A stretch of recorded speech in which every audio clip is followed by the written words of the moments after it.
So, you're running a mobile business in California, or hey, maybe you're just dreaming about it. Well, let me tell you, you are sitting on a potential gold mine. But there's this hidden roadblock that can stop your business dead in its tracks. In this explainer, we're going to tackle this super complex, kind of confusing world of city licensing. California is the place for a mobile business, especially in booming areas like on-the-go wellness. The market is absolutely hungry for services that come right to their doorstep. And your business model, it's perfectly designed to meet that need.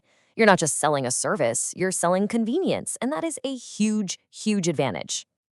Okay, but here's the catch. The very thing that makes your business so powerful, your mobility, is also its biggest challenge. See, every single time you cross a city line to meet a new client, you're stepping into a whole new legal jurisdiction. And if you're not paying attention, you could be driving straight into a really complex regulatory web. So, let's break down what's at the heart of the problem. And ironically, it actually comes from the amazing success of California's mobile business boom. The rules, you see, just haven't caught up with your innovation.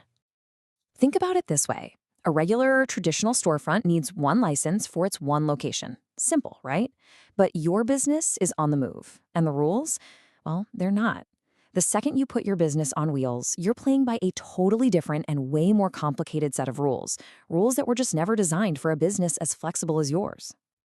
And this brings us right to the core of the issue, what we're going to call the many license rule. This is where things get really tricky, creating this patchwork of different regulations that you have to figure out city by city. So here's the rule in plain English. Anytime you provide a service to a client, you are technically conducting business inside that city's limits. And what that means is the local government can require you to get a business license just for their city. Yes, for every single one.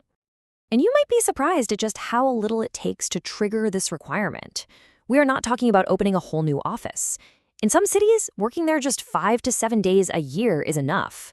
That could be a single corporate wellness event, or maybe a couple of regular clients in the next town over. And in the really strict cities, just passing through for business purposes could put you on their radar. It is incredibly easy to cross these lines without even knowing it. Let's make this totally real for a second. Imagine you're based in the San Diego area.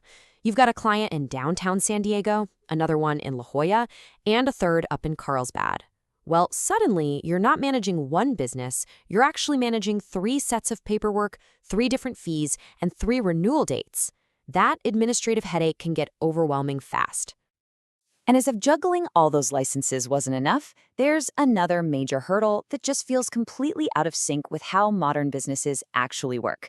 Let's talk about the office roadblock. This is where the rules can start to feel truly maddening. The whole point of your mobile business is to be lean, efficient, and flexible with really low overhead. But a lot of cities will only give you a business license if you have a physical, commercial address within their city limits.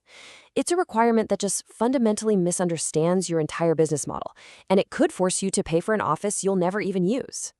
So after hearing all that, how do you stay compliant and successful? Well, the key is to stop being reactive and start being proactive. You need a solid compliance game plan.